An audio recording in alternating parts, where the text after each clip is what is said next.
un homme? Bonjour Valentina, c'est une très bonne question, félicitations. L'homme est une créature de Dieu, doué de raison, ayant une âme immortelle et un corps mortel. Pourquoi appelez-vous l'homme une créature de Dieu? Bonjour Annalisa, c'est une très bonne question, parce que c'est Dieu qui l'a créé.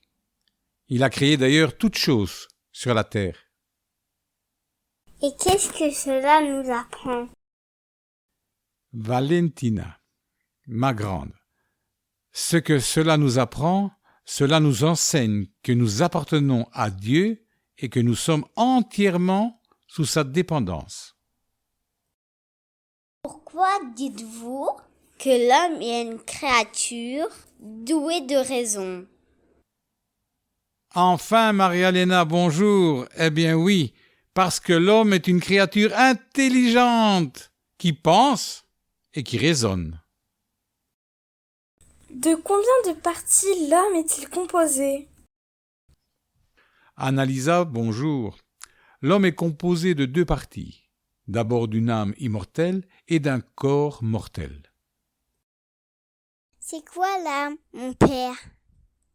Ma petite Valentina, l'âme est un esprit immortel, doué d'une intelligence et d'une raison, que Dieu a créé et qu'il a uni au corps de l'homme pour l'animer et pour le diriger.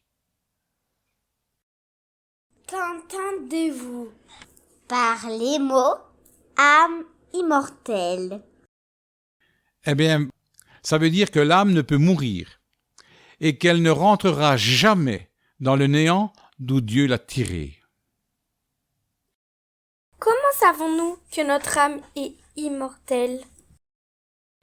Annalisa, nous le savons parce que Dieu même nous l'a révélé et nous le propose à croire par sa sainte Église.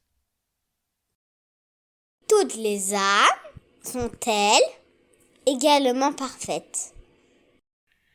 Maria-Léna, enfin. Non. Elles sont plus ou moins parfaites, selon qu'elles sont plus ou moins pures de péché, remplies de grâce et ornées de vertu. Quelle est la signification de la création de l'homme selon la Bible?